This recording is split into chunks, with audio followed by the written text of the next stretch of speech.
This is the Page Publishing Book Club. I'm your host, Alice Stockton Rossini. Rob Barrett's my engineer. How you doing, Rob? We begin with a situation any parent with kids in sports can relate to. Joe Nardini wrote Youth League Umpire, a behind-the-scenes look at the games our children play. Joe was a football ref, a baseball umpire, a lacrosse official, and the first thing I think of when I see a book like this is, did you find way too many parents have taken the fun out of sports by pushing kids too hard, by berating kids if they aren't playing well, by threatening to beat up officials if the game isn't going their way? Oh, yes. I know exactly what you talk about, and that's precisely, what the book covers place. But I also have a strong background in special education. I have worked in corrections education for most of my career before retiring in 2009 from the New Jersey Juvenile Justice Commission. At any rate, my background in special education made me want to devote a written work, a book, to the positive aspects of youth development through healthy, productive participation in youth sports. Now, that gets back to what you were just saying, because in writing this book, I realized that I couldn't tell the positive side of that story without spending a sufficient amount of time on the negative backdrop to it all. And it gets into precisely the kinds of experiences that kids are subjected to by adults, including their parents, their adult relatives, their adult coaches, spectators generally who go to watch youth games. The intensity of it all has made it into a burgeoning industry in the 21st century, and I had to shed light on it. Well, thank you for that. For the first time in the history of man, we need doctors that treat repetitive stress injuries in children because we can't let them be kids anymore and play a variety of sports and just do it for fun. And by the time they get to college, they don't want to do anything. Yes. And I'll tell you a quick story about that. About 2 years ago, I was introduced to the family of a young man from central New Jersey. And this young man had been an ace left-handed pitcher all throughout high school. He was heavily recruited by a number of Division I schools. And he spent the summer after his high school graduation traveling with his family to all of these different schools that had recruited him. Big name, top of the line, Division I sports programs. He visited anywhere from a dozen to a dozen and a half Division I schools, took the entire summer to do that, got home, and after it was all said and done, looked at his parents square in the eye and said, I don't want it.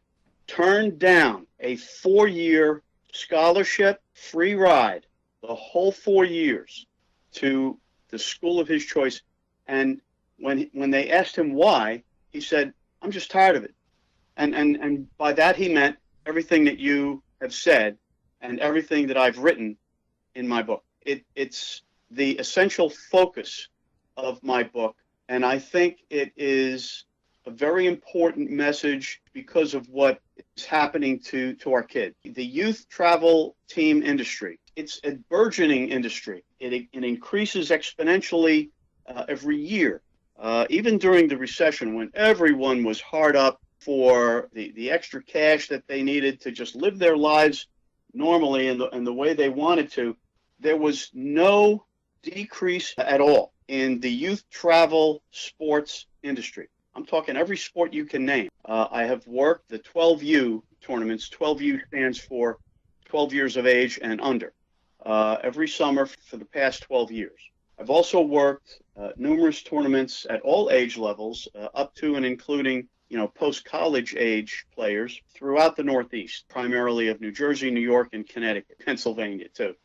So I've been to a lot of these tournaments, and I see what's happening, and it infects every age level you see.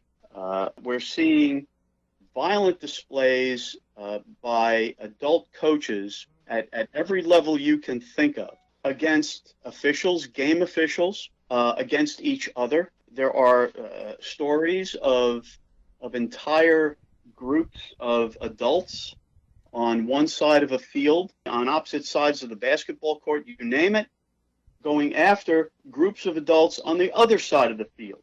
It's absolutely out of control, and we need the message to get out there as far and wide as we can get it, so that if we can't eliminate it, we can at least counterbalance it with some sanity. Well, thanks for that, Joe. I think a lot of parents, all parents, can use a little common sense when it comes to their kids in sports.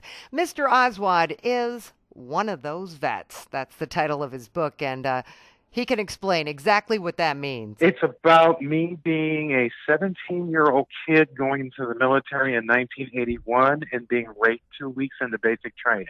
It's about me being homeless 6 times. The last time was in Los Angeles from 2009 to 2013, where I went to beauty school. I got double licensed, started my own business, moved to Honolulu in 2016 and wrote the book. I have a lot to say about the homeless issue. Now that I have 2 views, both from Los Angeles and Honolulu, where they're both equally bad, but for different reasons. Male sexual assault, which men don't talk about because it happened to me at 17 and nobody would listen until I was 50. 50. Yeah. Men don't report because we don't want them to. But you've managed to go in and out of homeless shelters while still getting educated. Yeah. The saying goes, I have my days. You know, it goes up, it goes down. There's some veterans I've met who don't leave the house. I have those days, but I try to keep them far between as I can. I take my meds every day, make sure I get my rest, get my exercise. I have my service dog for other, situations, but it depends on the day. But are you still homeless? Oh, no. No. Okay. I got my veterans benefits in 2014. So now I can live in Honolulu. Weigh in on the homeless issue. Whoever's leading up whatever city, they're being blamed for the homeless problem. What to do with the homeless problem? Why are there so many? How do we help them? What do we do? It's funny you mentioned New York. What did that man say in New York? The rent is too damn high. The rent is too high. The wages are too low. It's the same thing in San Francisco, Los Angeles, and here in Honolulu. People ask me, why are you where you are and they're still where they are? And it sounds harsh, it sounds hard, but I'm sorry. It's up to the individual. There is a huge homelessness infrastructure that's been erected in this country since about the 80s. And if you're in the shelter, they help you with food, clothing.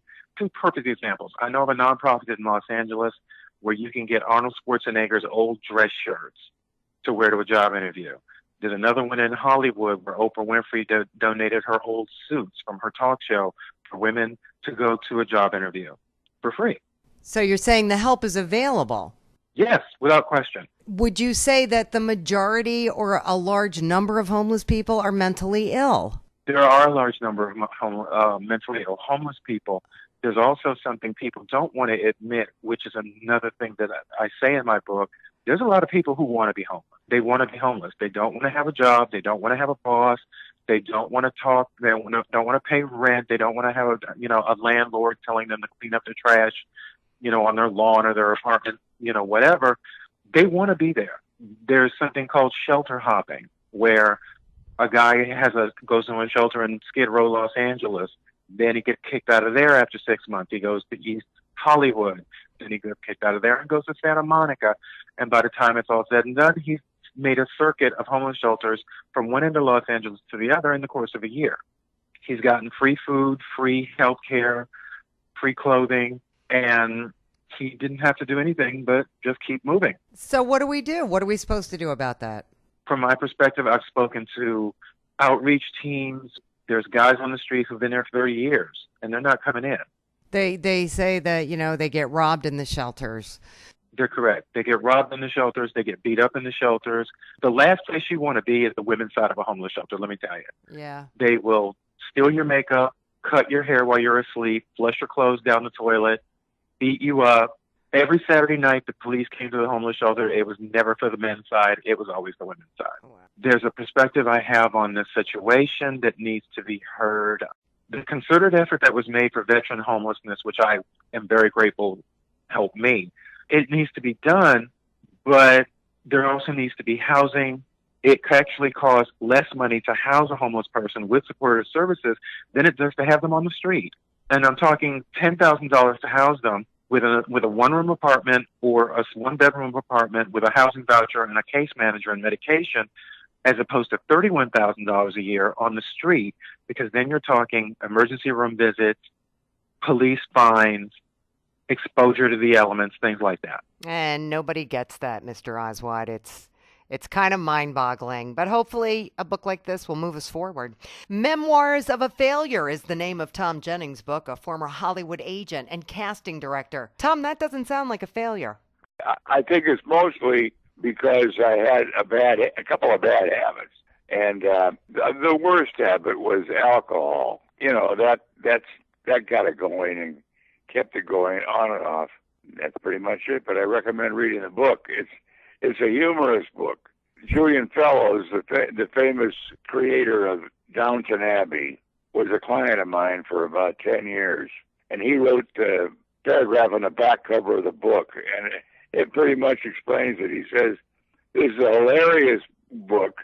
And it tells how a guy can go all the way up the pole and then all the way down and get the rug pulled out from under him, and then go back up again and come all the way down. In the long run, he says that if anybody knows all these areas of Hollywood, because Tom has been involved in, with multi-million-dollar deals, major clients, they wound up zero. And it explains the whole thing, but in a fun way.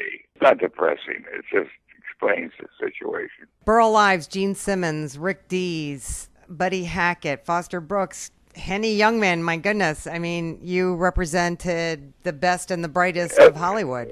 That's right. All the different categories, a few of them. We had a lot of great deals, too. We had The Hobbit before anybody, which became, of course, a major hit. Not The Hobbit, but, the other books that he wrote. And then I've been working on it probably for 20 years. And I did, a couple of chapters a year, or 3, I don't know. But I did finish it about 3 or 4 years ago. And then I've been just editing it or having it edited since then, and just some kind of taking my time getting the thing out. But now it's out. I mean, this is great stuff. Yeah, anybody, any guy, any man over 50 is going to relate to it, because so many feel like I did. My life wasn't what it should have been, and it's my own fault. And a lot of guys can relate to that. Wish they had done something different. And I don't wish I'd done something different, except my behavior and my partner's behavior. And that's what we should have done different. We were in a great profession. I had been a casting director of some big shows, and so it was not a new thing for me. Or for Walter, my partner, who, well, he was one of the founders of Second City in Chicago, and also was an acting coach for Columbia Pictures, all their contract players, in the day when they had contract players, which was until about 1966 or 7. And he was the acting coach and knew everybody. So it wasn't something new, and became agents. We just got together because we both liked to drink. We go out and have great lunches and late afternoon cocktails, and after work, a drink before driving home, being the great dad. And that was a mistake. What do you think about a Harvey Weinstein?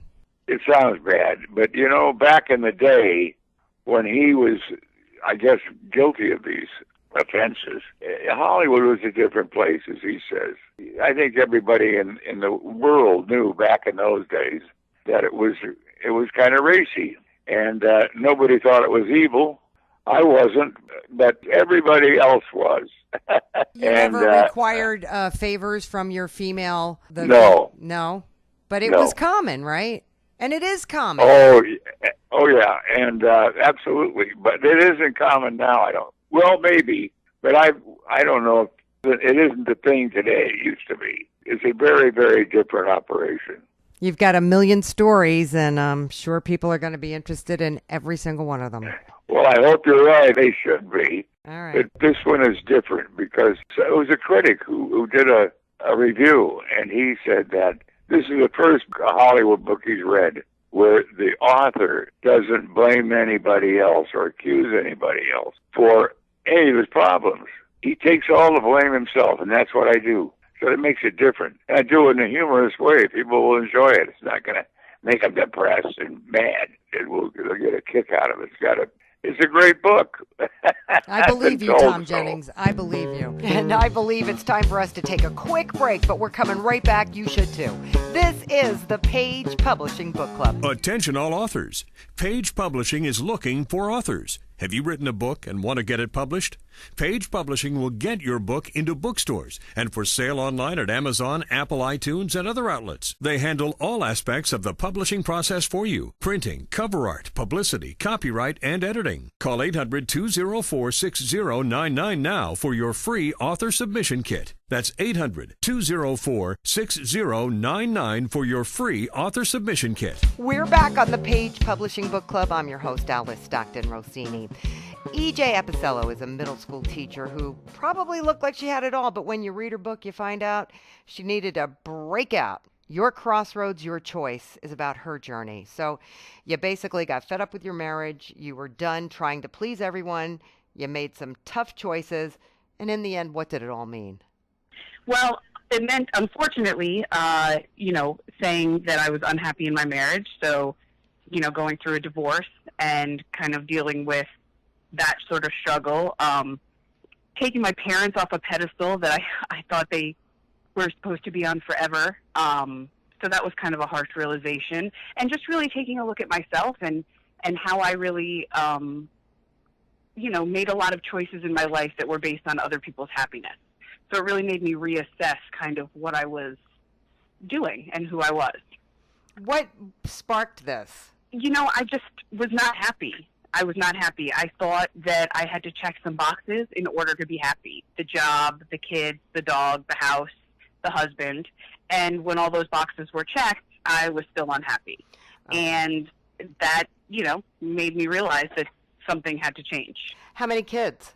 I have 2. How old are they?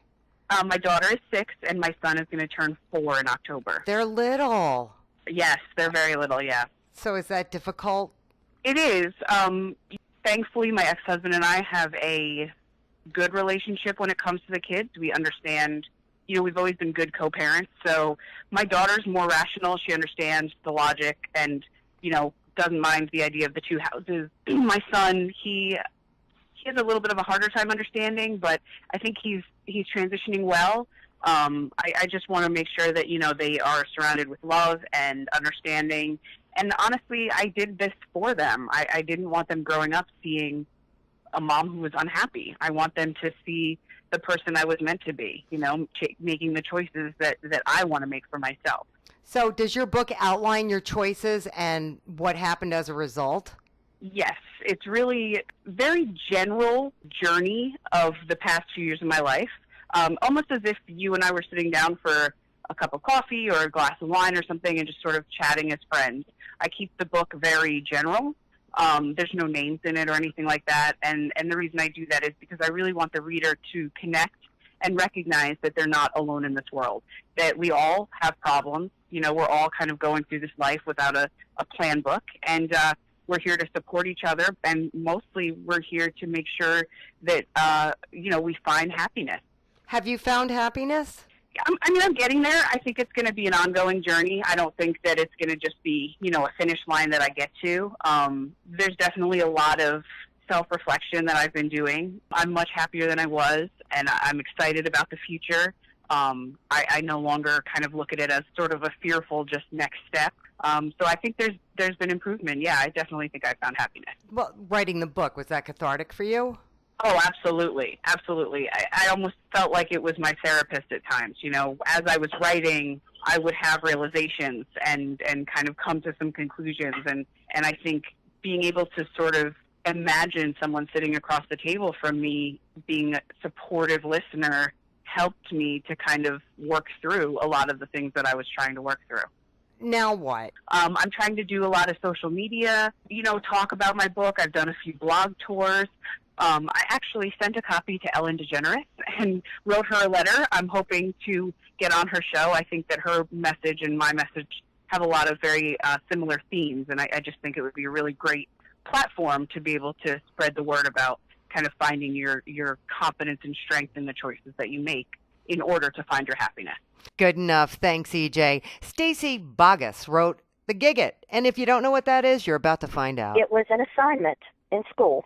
And as the years went on and I had my daughter, I rewrote it and read it to her. And just a couple years ago, I was writing mystery dinners for my church as a fundraiser. And somebody said, hey, you should publish. Well, there's not a lot of market for mystery dinners. So I remembered the book, and I decided I was going to give it a shot. He's a little bug that he can't find anybody like him in his world, in the little forest. And it's made him very, very sad. And he's usually a very happy little critter. But the fact that he can't find anyone just like him has made him believe that he's all alone. And he goes through a journey to find out that that's not the case. The residents of the forest are his family, and they all care enough to try to help him through his journey, and that shows him that he's never been alone. The moral is, number one, kids don't have to be like everybody else just to try to find acceptance and love.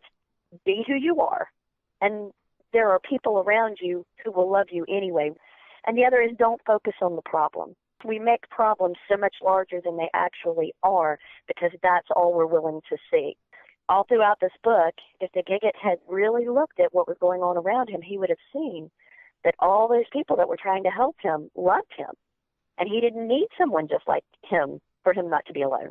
I took it to some kids that I go to church with, and I sat them down and I read it to them.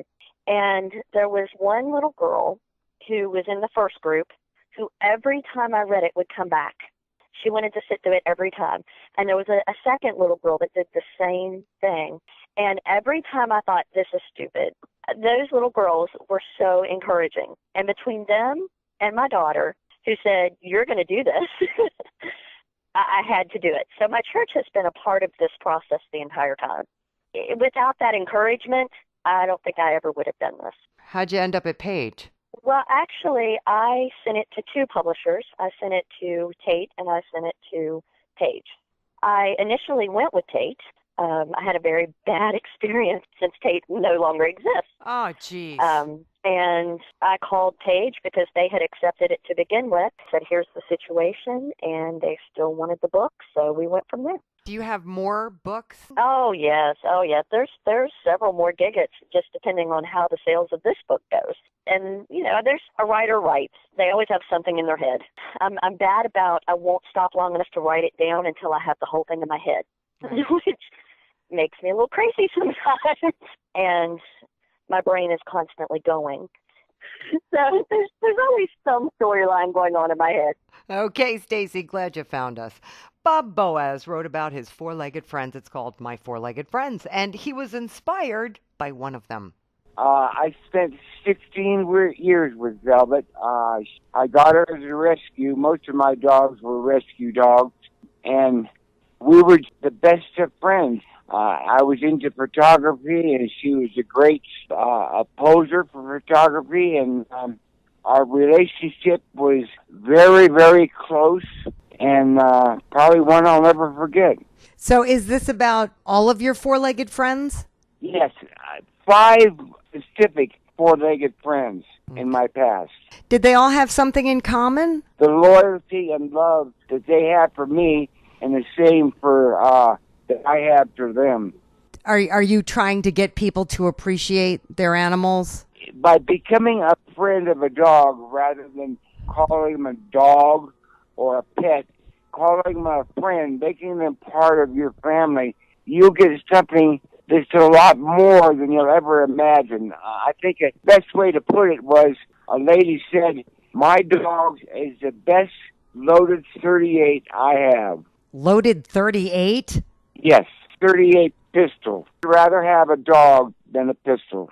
And because their senses are so much better than yours, they can tell you more about what's happening before you do, and they're a great alarm system. It's true. I definitely hear you. You know, and the thing is, when you get that connection with your four-legged friend, you know you have something you can count on 1,000%. I believe that. So this is a book of stories about dogs that you've had just amazing experiences with. Yeah, they're more, other than Velvet, the other four are like short stories about each dog. But Velvet went into detail because that's what the book was about, really. Yeah. Velvet was your special dog. She was 16 years, you get something. Yeah. What kind of dog? She was Lab and English Pit. Nicholas was a St. Bernard and Husky. Bo was some kind of Shepherd and Husky, I believe, because of his coloring. Duke was a German Shorthair. Mickey was a McKenzie River Husky. I have another book already ready to be sent to Page Publishing, and it's a full story of Nikki. It's one of the dogs in my book, My Four-Legged Friends. So now Nikki gets her own book. Yes, because we grew up together living in the wilderness of Alaska alone during the winter. So you're already writing about Nikki. Anybody else you're going to write about? The story of Nikki is called Quest of Alaska, and I'm working on a novel right now that's nonfiction, and it has to do with living in the wilderness like I did for 2 years in Alaska, what I got out of it, and I can relate it back into the story. You know, I'm a wildlife photographer, so I'm retired now, and I do it just for the love of doing it. And then I have 3 sites on Facebook, and I share all the pictures to people all around the world. Nice, Bob. Nothing like sharing your passion. We share a lot of that right here, don't we? Every week on the Page Publishing Book Club, and you can tap into that passion every single day if you want. Just go to 710WOR.iHeart.com and hit download. Or come back next week, same time, same place, for another edition of the Page Publishing Book Club. Thanks for joining us. Bob Barrett, thanks for being here. I'm Alice Stockton Rossini. We'll see you next time.